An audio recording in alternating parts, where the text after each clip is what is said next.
সালামু আলাইকুম প্রিয় নবম ও দশম শ্রেণীর শিক্ষার্থী বন্ধুরা, আজকের আলোচ্য বিষয় হবে তোমাদের ফিনান্স ব্যাংকিং প্রথম অধ্যায় অর্থায়ন ও ব্যবসায় অর্থায়ন থেকে সকল বোর্ড 2017 সালে যে প্রশ্নটা এসেছিল সেটা নিয়ে। তাহলে শুরুতেই আমরা উদ্দীপকে চলে যাই।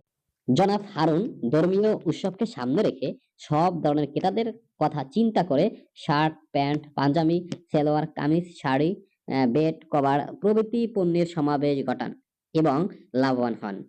এ বছরই তিনি ব্যবসায় সম্প্রসারণের জন্য ধানমন্ডিতে আরো একটি দোকান ক্রয়ের সিদ্ধান্ত নেন। দোকান ক্রয় ও সাজসজ্জার জন্য তার বড় আকারের অর্থের প্রয়োজন, যা তার নিজস্ব তহবিল থেকে সরবরাহ করা সম্ভব হচ্ছে না।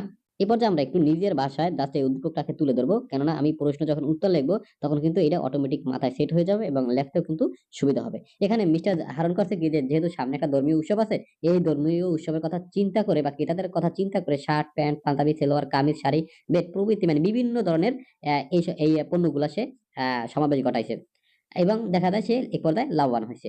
এবছরে তিনি চাইতেছে যে ব্যবসায় আরো মানে সম্প্রসারণ মানে কি ব্যবসাটা আরো বাড়াবে। এজন্য সে ধানমন্ডিতে আরো একটা দোকান করার সিদ্ধান্ত নিছে।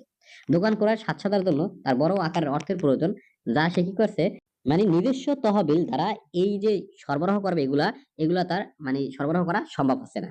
যাই আমরা ধাপে ধাপে প্রশ্ন চলে যাই এবং তাহলে আমরা উত্তরটা কিন্তু পেয়ে যাব। ক নম্বর বলছে সরকারি অর্থায়নের মূল লক্ষ্য কি? সরকারি অর্থায়নের মূল লক্ষ্য অবশ্যই সামাজিক কল্যাণ। এরপরে খ নম্বর আছে ব্যয় সিদ্ধান্তের অপর নাম কি? ব্যাখ্যা করো। বিনিয়োগ সিদ্ধান্ত, যাই হোক পরে আলোচনা করবো এগুলা। এবার আছে গ নম্বর বলছে জনাব হারুনের ব্যবসায় কারবারি অর্থায়নের কোন নীতিটি পরিলক্ষিত হয় ব্যাখ্যা করো। তাহলে আমরা উদ্দীপক করে একটা দেখছি যে জনাব হারুন ক্রেতাদের কথা মাথায় চিন্তা করে পাঞ্জাবি, শার্ট এবং বিভিন্ন ধরনের পণ্য সমাবেশ ঘটাইছে। এখন দেখো, বিভিন্ন ধরনের পণ্য যেহেতু সমাবেশ ঘটাইছে, সে কিন্তু তার ব্যবসায় বৈচিত্র্য এবং ঝুঁকি বন্টনের নীতিটা কিন্তু এখানে পরিলক্ষিত করা যায় বা পরিলক্ষণ করা যায়। এরপরে আসি আমরা ঘ নাম্বার প্রশ্নে, ব্যবসায় সম্প্রসারণে অর্থায়নের কোন উৎস জনাব হারুনের জন্য যুক্তিযুক্ত বিশ্লেষণ। মানে এখানে বলছে যে হারুনের সাথে তার ব্যবসাটা সম্প্রসারণ করবে, এর জন্য যে অর্থগুলো দরকার সে এই অর্থ কোন উৎস থেকে মানে সংগ্রহ করবে, এটা তোমার নিজের পক্ষে যুক্তি দিতে বলছে। দেখো, এখানে ব্যবসা সম্প্রসারণের জন্য সে যেহেতু তার অর্থের প্রয়োজন এবং সে এটা বাহির উৎস মানে বিভিন্ন ব্যাংক থেকে এই অর্থটা নিতে পারে।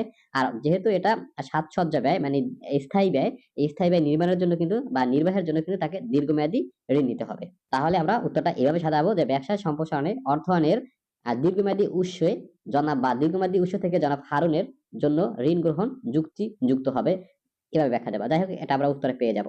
তাহলে শুরুতেই আমরা ক নাম্বার প্রশ্ন উত্তরে যাই। সরকারি অর্থায়নের মূল লক্ষ্য কি? তাহলে সরকারি অর্থায়নের মূল লক্ষ্য হলো সমাজ কল্যাণ।